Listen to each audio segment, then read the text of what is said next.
Eu nunca imaginei que minha esposa iria me pedir para engordar de novo. Sem brincadeira, sem indireta. Ela olhou direto nos meus olhos e disse que queria o velho eu de volta. O eu mais pesado, mais lento. O cara que ninguém reparava na piscina. E a pior parte? Eu acho que entendi o porquê, mas ainda não fazia ideia do que eu deveria fazer com isso. Porque tudo isso não começou com ela. Começou com a morte. Meu pai morreu quando eu tinha 35 anos. Infarto. Sem aviso. Sem doença longa.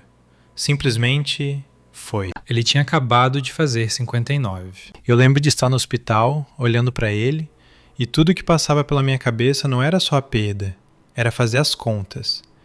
Se eu seguisse o mesmo caminho, se continuasse vivendo do jeito que eu vivia, eu teria sorte de chegar naquela idade. Então veio o pensamento que me atingiu mais forte do que qualquer outro. Meu filho. Se eu morresse aos 59, ele teria mais ou menos a mesma idade que eu tinha quando perdi meu pai. Eu sabia exatamente como aquilo doía. Aquela sensação vazia, pesada, que nunca vai embora de verdade. Eu não queria isso pra ele. Então eu tomei uma decisão. Fui ao médico, fiz check-up completo, exames de sangue, tudo. Os resultados não foram bons. Colesterol alto, pressão alta, IMC na faixa de obesidade. Mas nada disso me surpreendeu. Eu sabia como estava vivendo. Fast food, noites mal dormidas, zero exercício, comer por estresse, as desculpas de sempre. Então eu mudei. Não da noite pro dia, não foi uma transformação dramática. Foi devagar, dolorosamente devagar. Comecei caminhando, depois correndo, depois musculação. Ajustei a alimentação, frango, legumes, cortando toda aquela porcaria que eu comia sem pensar. No começo, era só para viver mais. Mas aí, algo mudou. Eu comecei a me sentir melhor. Depois comecei a parecer melhor. Em 1 ano, atingi um peso saudável. Em 2, eu tinha algo que nunca tive na vida, nem quando era mais jovem. Um abdômen definido. Eu lembro de ficar me olhando no espelho, quase rindo, porque não parecia real. Mas eu não parei por aí. Fiquei obcecado. Não de um jeito ruim, mas daquele jeito focado, determinado, de querer ver até onde dá para chegar. Montei uma academia em casa. Economizei, transformei a garagem num espaço completo. Eu tinha um objetivo meio ridículo até, de parecer aqueles caras de filme, tipo 300. E pela primeira vez na vida, eu comecei a chegar perto. Mas em algum momento, acho que perdi algo de vista. Ou talvez alguém. Porque enquanto eu estava mudando, melhorando, me superando, minha esposa não estava. Quando nos conhecemos, ela era super em forma. Sério, eu me perguntava o que alguém como ela estava fazendo com alguém como eu. Mas depois que nosso filho nasceu, tudo mudou. Ela ficou ocupada, cansada. A vida aconteceu. E eu entendo isso, de verdade. Então tentei incluir ela. Convidei para treinar comigo. Disse que podíamos ir devagar, fazer juntos, sem pressão. Mas ela sempre tinha um motivo. Tô cansada, talvez amanhã. Eu tô feliz do jeito que eu sou. Então eu não forcei. Pensei, cada um tem seu tempo. Às vezes ela ia comigo quando eu levava nosso filho no carrinho. Eu corria, ela caminhava. E toda vez que eu sugeria, com cuidado, de acelerar um pouco, virava outra coisa. Você não me acha atraente? Essa pergunta, toda vez, me pegava de surpresa. Porque nunca foi esse o ponto. Eu amo minha esposa. Ainda amo. Amo ela como mãe do meu filho.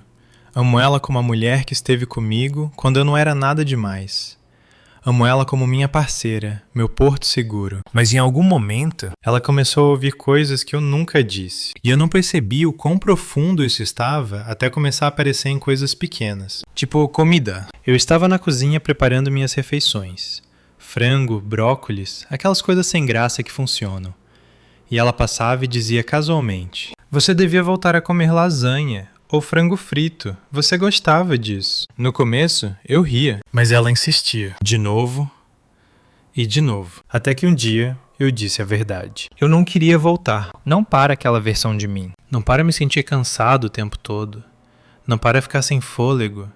Não para colocar minha saúde em risco. E foi aí que tudo virou. Ela ficou em silêncio. Depois ficou emocional. Você acha que eu sou gorda? Essa pergunta já não era mais sobre mim. Eu disse para ela perguntar ao médico. Disse que eu era suspeito, que eu a amava. Mas quando ela foi E voltou? Ela estava chorando. O médico disse que ela estava acima do peso. E eu pensei, Talvez agora tudo mude. Talvez agora a gente faça isso juntos. mas nada mudou. Na verdade, piorou. Porque o verão chegou. E com ele, A piscina. Nosso filho ama piscina, cheio de energia, sempre animado. Então eu levava ele sempre que podia. Às vezes minha esposa ia também. E foi aí que eu comecei a notar outra coisa. as pessoas eram diferentes comigo. Mulheres sorriam mais. Conversavam mais. Puxavam assunto do nada. Nada inapropriado, só perceptível. E eu nem liguei muito. Até aquela festa na piscina. O bairro inteiro estava lá. Crianças correndo, gente conversando, música tocando. Eu estava na água com meu filho, rindo, ajudando ele, conversando com quem estivesse por perto. Normal. Ou pelo menos, eu achei que fosse. Mas quando chegamos em casa, tudo mudou. Depois que nosso filho dormiu, minha esposa me puxou para o quarto. Fechou a porta e começou a fazer perguntas. Diretas. Cortantes. Acusatórias. Você tá dormindo com ela? Com quem? Aquela mulher da piscina? Com quem você estava rindo? Meu estômago caiu. Não! Do que você está falando? Então ela pegou o celular. E me mostrou fotos. Fotos que ela tinha tirado de longe. Eu conversando. Eu sorrindo. Eu só existindo perto de outras pessoas. Mas para ela, Parecia outra coisa. e foi aí que eu percebi. Não era sobre academia. Não era sobre comida, Nem sobre peso. Era sobre medo. e eu não fazia ideia de como resolver isso. Eu fiquei ali sentado na beira da cama, Olhando aquelas fotos. Elas não eram o que ela pensava. Mas eu conseguia ver como na cabeça dela viravam outra coisa. Cada sorriso parecia flerte. Cada conversa parecia interesse. Cada olhar parecia traição. E de repente, eu não era só o marido dela. Eu era uma ameaça. Respirei fundo e disse a verdade. Eu nunca trairia você. Simples, direto. Mas não funcionou como eu achei que funcionaria. Porque ela não discutiu as palavras. Ela discutiu o que acreditava que elas significavam. Você fala isso agora, ela disse, a voz tremendo. Mas olha pra você. Eu não entendi. Como assim? Você recebe atenção agora, antes não. As mulheres te notam, falam com você, olham pra você.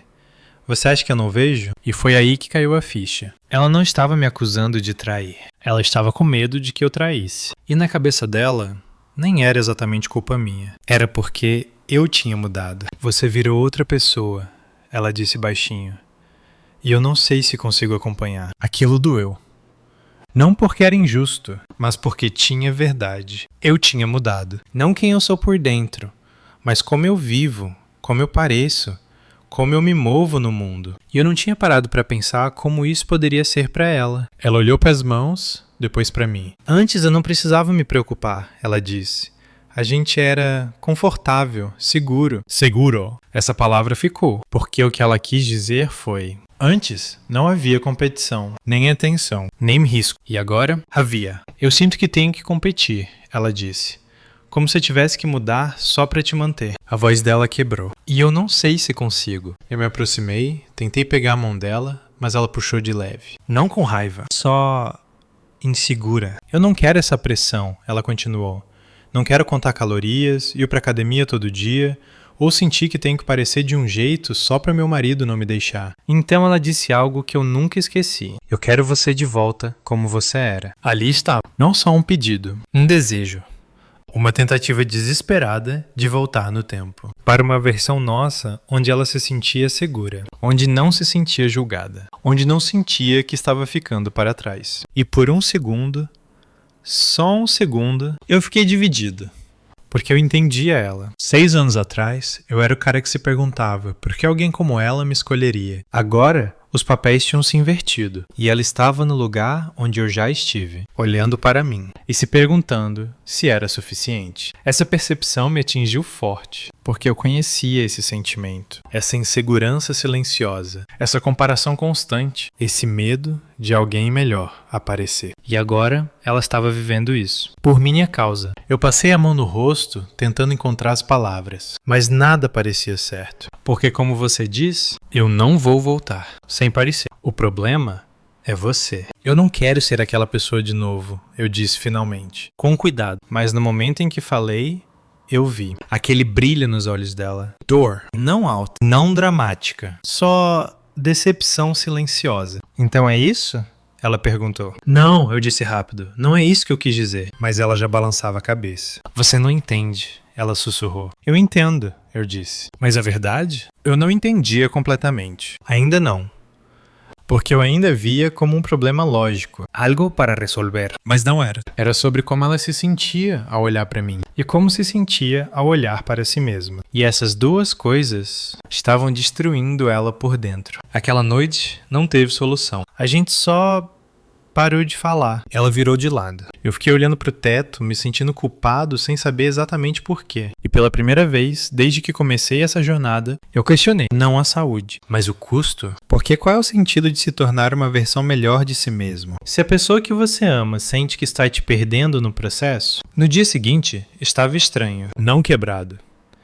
Só distante, ela mais quieta. E eu pensando demais em tudo. Até quando saía com meu filho, eu me segurava mais perto dos outros. Não porque fiz algo errado, mas porque não queria que ela sentisse que eu fiz. E então percebi, isso não era sustentável. Eu não podia diminuir quem eu sou para ela se sentir segura. Mas também não podia ignorar o que ela estava passando. Algo precisava mudar. A pergunta era, o quê? Eu não queria mentir. Não queria fingir que não gostava de me sentir melhor. Mais forte, mais confiante. Mas também não queria ela deitada à noite, imaginando coisas que não existem. Então comecei a pensar, não em como provar meu ponto, mas em como alcançar ela. Mostrar que isso não era sobre substituir, nem deixar ela para trás. Mas não tive tempo de dizer tudo isso, porque naquela noite, algo inesperado aconteceu e mudou tudo. Naquela noite, eu nem estava planejando ter a conversa, só estava esperando o momento certo. Passei no mercado, comprei o vinho favorito dela. Nada especial, só familiar. E flores. Não porque flores resolvem tudo, mas porque ela costumava sorrir quando eu fazia isso. Quando cheguei, nosso filho já estava quase dormindo. A casa estava silenciosa. Coloquei ele na cama, contei uma história e depois fui procurar ela. Ela estava no quarto, sentada no chão, cercada por álbuns de fotos antigos. Aquilo já dizia muito. Eu entrei devagar. Oi, eu disse. Ela olhou, meio surpresa. Oi. Entreguei as flores, o vinho. Ela olhou para mim e algo suavizou. Obrigada. Sentamos juntos. Sem pressão, só memórias. Fotos de quando nos conhecemos, da gravidez, do nascimento do nosso filho, viagens, momentos esquecidos. Por um tempo, parecia que éramos nós de novo. Até que chegamos numa página. Uma foto dela jovem, com cara de uniforme de futebol americano. Ela ficou olhando. Os olhos começaram a marejar. Quem é? Eu perguntei. Meu ex. Ela pegou o celular. Mostrou outra foto. Os pais dela, hoje. Mais velhos, mais cheios. Mais felizes. Eles nunca tiveram que se preocupar, ela disse. Como assim? Eles envelheceram juntos. Sem competir, sem essa pressão. E então, meu ex me traiu. Aquilo apertou meu peito. Ela explicou. Ele ficou popular, começou a receber atenção. E traiu. E então, tudo fez sentido. Cada sorriso meu na piscina. Cada conversa. Pra ela, era passado se repetindo. Eu segurei a mão dela. Eu não sou ele. Ela assentiu, mas sem certeza. Então eu disse. Você me amou quando eu não era nada disso. Ela olhou para mim. E agora? Ela perguntou. Agora podem olhar, eu disse. Mas isso não é amor. Pausa. Eu escolhi você quando eu não tinha nada. E escolho você agora que tenho tudo. Os olhos dela se encheram. E dessa vez, ela chorou. E eu percebi. Não era só sobre tranquilizar. Era sobre incluir. Mostrar por que isso importa. Peguei fotos dos pais dela jovens e agora, de nós no começo. E tirei uma de nós ali no chão. Eu quero envelhecer com você, eu disse. Mas quero estar lá, de verdade. Ela olhou a foto. E algo mudou. Devagar. Mas mudou. Não precisa mudar tudo de uma vez, eu disse. Podemos ir devagar. Juntos. E pela primeira vez, ela parecia com esperança. Ela ficou olhando aquela foto por um tempo, em silêncio. Depois respirou fundo. Eu quero ser saudável, ela disse. Eu só não sabia como. Aquilo me atingiu, porque eu não tinha ajudado do jeito certo. Eu convidei ela para onde eu cheguei, não para onde eu comecei. E eu comecei com pouco. Então eu disse, a gente descobre juntos, sem pressão. E ela sorriu, de verdade. Conversamos por horas, sobre pequenas mudanças. Ela disse que tentava, mas parecia demais. Falou dos snacks, do estresse. E então, eu tenho visto alguém. Meu coração parou. O quê? Psiquiatra. Ela disse rápido. E tudo mudou. Ela estava lutando sozinha. E eu nem vi. Pedi desculpa. Ela também. E começamos algo novo. Simples. Menos snacks. Controle de porções. Caminhadas. 3 vezes por semana. Nada extremo. Só consistência. E dessa vez, parecia possível. Mas algo mais mudou. A gente voltou a ser... nós. Mais fortes. Mais conectados. Ela até brincou sobre mais cardio. Eu ri. E aquela tensão sumiu. Naquela noite, fomos mais próximos do que há muito tempo. Como na lua de mel, como se tivéssemos recomeçado. Na manhã seguinte, tudo estava mais leve. Café da manhã juntos. Pequenos gestos. E ela não se afastou. Ela se aproximou. Até... Papai! Nós congelamos. Você disse que não pode fazer isso com mulher. Eu fechei os olhos. Ela cobriu o rosto. Nosso filho viu mais do que devia. Sentamos com ele. Expliquei o básico. Ele ficou confuso. Talvez um pouco traumatizado. Mas faz parte. E aquilo me lembrou. Isso não é só sobre nós. É sobre ele. O que ele vê. O que aprende. E eu não quero que ele cresça vendo distância. Quero que veja esforço. Amor que evolui. Então, não. Eu não voltei a ser quem eu era. E ela não ficou parada. A gente se encontrou no meio. E seguimos. Um dia de cada vez. Juntos. Se você estivesse no meu lugar, o que faria? Manteria sua posição? Ou mudaria por quem ama? Me conta nos comentários. E se você já viveu algo assim, quero muito ouvir sua história também.